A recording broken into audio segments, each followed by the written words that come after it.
friends and students. Mrs. Dando here, the school counselor at Ridgeview Elementary School. And no matter what school you're joining me from, I'm so glad that you are here, because we're going to continue again our summer social emotional learning series. Again, that's just a long way of saying this summer we're working on growing our mindset. Yep, growth mindset. I know, we talk about it a lot. And I bet your classroom teachers probably talk about it too, because it's so important for us to know how to grow our brain so that we can learn new skills, become better friends, and become better learners. The last few weeks, we've talked about a couple different things. We talked about failure. You know, when you try at something and you just don't do it the right way, it stinks. It's not fun. Oh, speaking of stinking, we also talked a little bit about stinkin' thinking. That's just another way to say negative self-talk. The way that we think about something is gonna change how we feel about something. And when we feel better, usually we can do better. But all of these different topics about failing and changing the way that we think so that we can reach our goals really got me thinking about the fact that some of us have had some really big feelings lately, like big, and we don't always know what to do with those feelings. You see, for a lot of kids and a lot of adults, the last few months have presented us with stuff that's happened that's totally out of our control. You know, stuff happens in our life that's sometimes in our control, and stuff happens in our life that's totally not in our control. No matter who you are, no matter how old or young you are, no matter what school you go to, we've all had stuff happen that gives us really big feelings. The problem is, we don't always know what to do with those big feelings. Some kids handle those feelings in a negative way. Maybe they hurt themselves, or they hurt others, or hurt people's things. And I think we can all agree that's not okay. But there's also times that we stuff all of our feelings deep down inside. Kind of like this. Like a bottle of soda. Have any of you ever shaken up a bottle of soda? I definitely have. Okay, so picture this. I've got my bottle of soda, right? If I were to shake it, shake it up. And now, as you can see, I've got some fizz at the top of my soda. That shaking of my soda is kind of like what happens when you have a lot of hard things happen in your life. Maybe you shake up that soda so much, which is kind of like when you have all of these big feelings over and over again. Now, if I were to open this soda right now, what's gonna happen? Chances are, if I were to open this right now, it's gonna explode all over the place. Now, I'm not gonna do that, mostly because I don't want to clean up the mess, but I think you get the picture. The same is true with our emotion or our feelings. When we have a lot of hard stuff happen and all of those feelings get stuffed down inside of us, it's kind of like a bottle of soda getting shaken up. Those feelings are just bubbling up inside of us, and eventually they're gonna come out. This is sometimes when you see kids explode. Maybe they throw a chair, maybe they punch a wall, maybe they hurt somebody. That can sometimes happen when we let those big feelings build up and up and up inside of our bodies and we don't let them out. Now, what would happen if instead of just opening this bottle, I slowly opened it? So maybe at first I just crack it a little. I'm a little scared, honestly. And now I can hear the air slowly coming out of this bottle. And if I just keep cracking it slowly,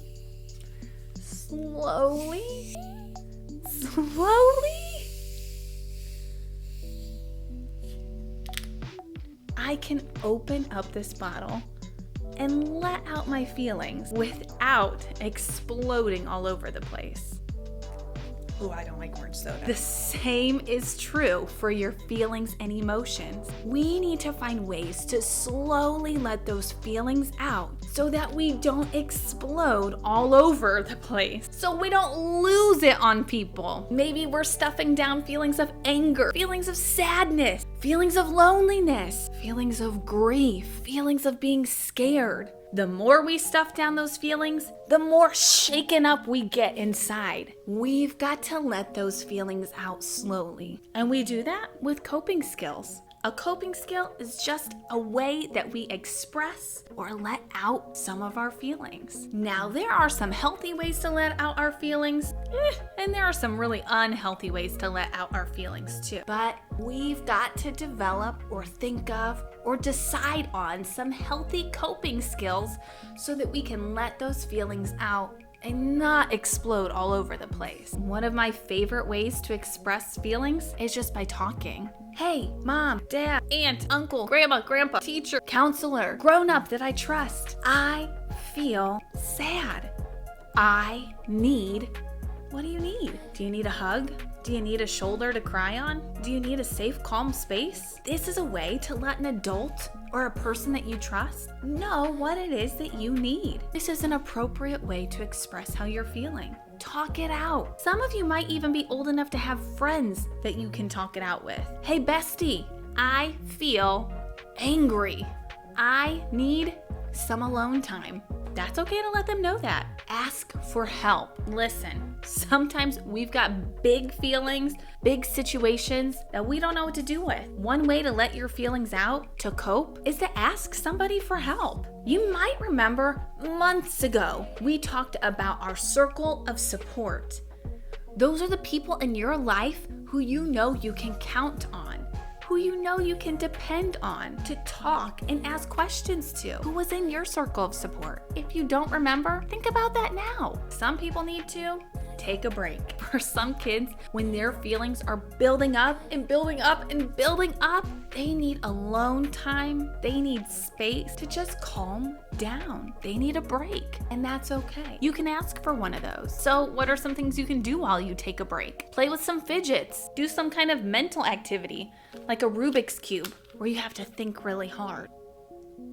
Blow some bubbles. You know, blowing bubbles is kind of similar to taking deep breaths. Another thing you can do to slowly let your feelings out, but bubbles are a little bit more fun. Some kids are really good about letting out their feelings with art. One of my all-time favorite things to do to let out feelings with art is to make one of these little stones. This right here is just a smooth rock that honestly, I think I found outside. And I took a paint pen and I wrote something on there to remind me of what I could do when I'm feeling very overwhelmed or feeling a lot of feelings. It says breathe. Take some deep breaths. Some of you guys may find that the best coping skill for you or way to let out some of those big feelings is through music. Listen, I know some of you love to sing. If you want to listen to music, sing to music, maybe even play music, for a lot of kids and adults, that's a very calming thing to do. It's a great way to let your feelings out. I even have some students who write their own music when they're feeling stressed and overwhelmed.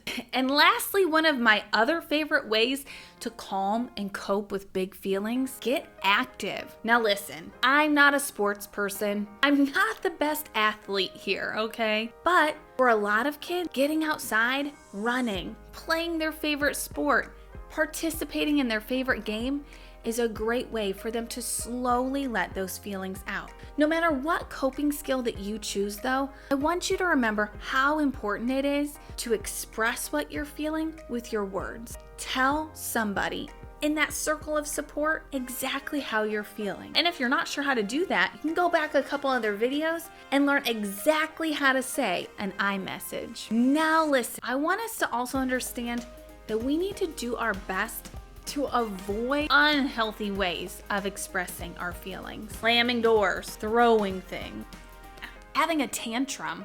You guys know what that is?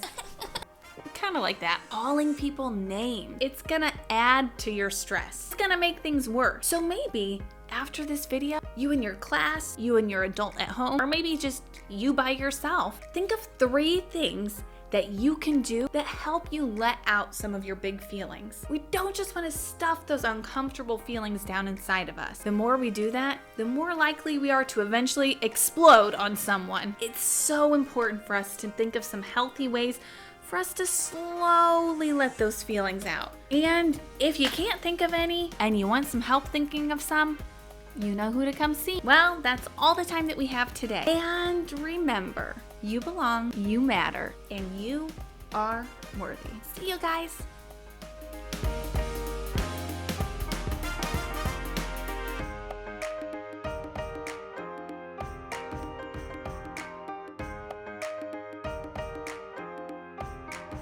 It's not possible to have a perfect day every single day of the week, every single day of the year. I'm just somebody who always wanted to be as perfect as I could in the pool and try to get faster and faster every single time that I jumped in the pool.